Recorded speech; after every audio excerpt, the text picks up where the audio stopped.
Tapi yang bisa dipastikan tidak boleh itu kalau ceramah tarawih selepas sholat tarawih. Cuma saya anjurkan ceramah itu sebaiknya setelah witir, setelah sholat selesai semua baru bikin ceramah. Kultum itu baru muncul belakangan hari di Indonesia. Kalau saya boleh katakan itu bid'ahnya Made Indonesia, ya betul. Yang pertama kali membuat orang Indonesia, betul. Karena kalau antum ke Saudi nggak ada kultum. Habis tarawih mau ceramah silakan, dan itu dilakukan juga di Arab Saudi ya. Bagaimana hukum ceramah tarawih? Apakah termasuk bid'ah karena tidak pernah dikerjakan oleh Nabi Shallallahu Alaihi Wasallam? Ya, kan saya sudah terangkan ya, tidak segala hal yang dikatakan tidak dikerjakan oleh Nabi langsung berubah menjadi bid'ah. Kan tadi ada ketentuannya, diikat dengan apa? Ada konsekuensi hal itu di masa Nabi. Terus ada apa? Tidak ada penghalang. Tidak ada penghalang. Kalau tidak dikerjakan oleh Nabi, mengumpulkan mushaf tidak dikerjakan oleh Nabi. Dikerjakan oleh siapa? Utsman bin Affan. Tidak menjadi bid'ah. Baik. Terkait dengan ceramah tarawih ini, itu memang saya tanya ke sejumlah guru. Ada yang membolehkan, ada yang tidak membolehkan. Cuman bagi yang tidak membolehkan, itu dia pandang ketidakbolehannya kalau dilakukan sebagai rutinitas khusus setiap hari. Atau setiap tahun seperti itu sebelum sholat dimulai. Dia ceramah. Jelas ya? Tapi yang bisa dipastikan tidak boleh itu kalau ceramah tarawih selepas sholat tarawih.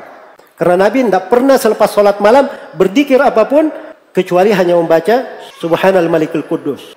Tidak ada beliau ceramah kepada sahabat dan seterusnya.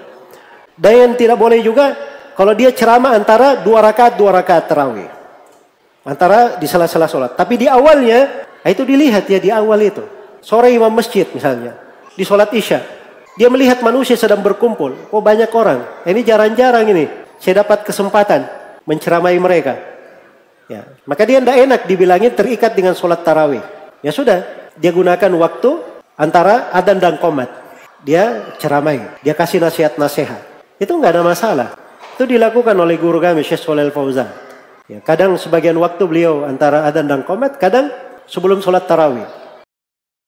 Ustadz, bagaimana hukum melazimkan ceramah tausiah antara isya dan tarawih? Ya saya tidak ada masalah, itu hanya manfaat. Sebagaimana kita melazimkan ceramah setiap ba'da maghrib sampai isya setiap hari minggu. Ini melazimkan atau tidak? Melazimkan apa? Sebagian orang mereka mumpung orang lagi tarawih maka dia manfaatkan untuk apa?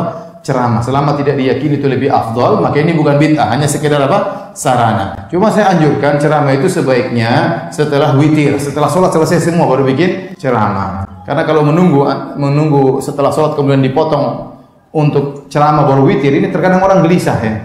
Apalagi yang ceramah mulai lama, banyak orang yang gitu, ya, makanya ya udah selesai sholat sampai selesai, habis tarawih mau ceramah silakan. Dan itu dilakukan juga di Arab Saudi ya.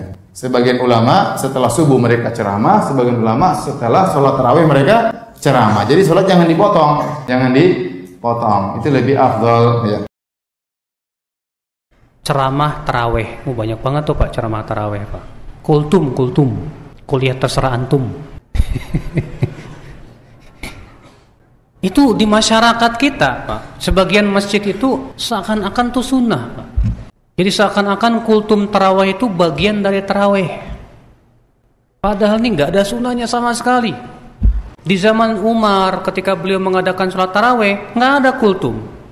Di zaman tabi'in, tabi'ut tabi'in, kultum itu baru muncul belakangan hari di Indonesia. Kalau saya boleh katakan itu bid'ahnya Made Indonesia, ya betul. Yang pertama kali membuat orang Indonesia, betul. Karena kalau antum ke Saudi nggak ada kultum, ke Mesir nggak ada kultum. Tapi yang bisa dipastikan tidak boleh itu kalau ceramah tarawih selepas sholat tarawih. Habis tarawih mau ceramah silakan, dan itu dilakukan juga di Arab Saudi ya. Sebagian ulama setelah subuh mereka ceramah, sebagian ulama setelah sholat tarawih mereka ceramah. Jadi sholat jangan dipotong. Tapi yang bisa dipastikan tidak boleh itu kalau ceramah tarawih selepas sholat tarawih. Habis tarawih mau ceramah silakan. Yang pertama kali membuat orang Indonesia, betul. Karena kalau antum ke Saudi nggak ada kultum. Habis tarawih mau ceramah silakan, dan itu dilakukan juga di Arab Saudi ya. Itu nggak ada masalah. Itu dilakukan oleh guru kami Syekh Shalih Al Fauzan. Karena kalau antum ke Saudi nggak ada kultum.